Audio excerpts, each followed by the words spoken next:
When I was 20, I drove an Oldsmobile. It was a silver 4-door Delta 88. And it had a long bench seat across the front and a feat of engineering genius. The rear license plate was on a hinge and you had to pull it back in order to fill up the gas tank. We called it the sled. It was a magnificent automobile and it served me well for those years. But they don't make Oldsmobiles anymore. I mean, they used to be popular, but the factories have shut down. And eventually the only ones left will be collector's items, relics of an era that has passed. Oldsmobile couldn't keep up with the times, and so it's become more and more something of the past, not the future. For them, not us. For then, not now. I tell you about the sled because for a growing number of people in our modern world, God is a bit like Oldsmobiles. Things have changed. We have more information and technology than ever. We're interacting with a broader, more diverse range of people than ever. And the tribal God, the only one many people have ever heard of, appears more and more small and narrow and irrelevant, and in some cases just plain mean, and other times not that intelligent.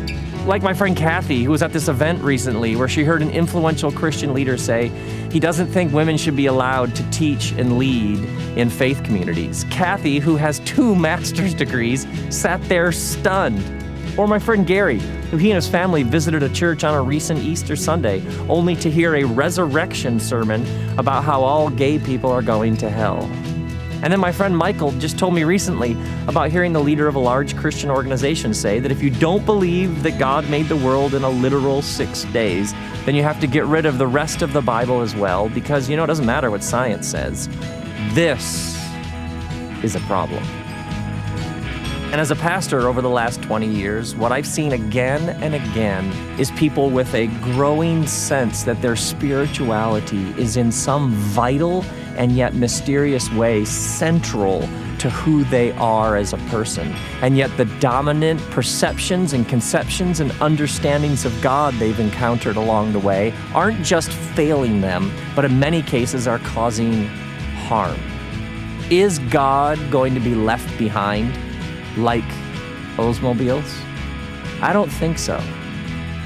Because I believe there are other ways, better ways of talking about God and understanding God. Because I believe God is with us and for us.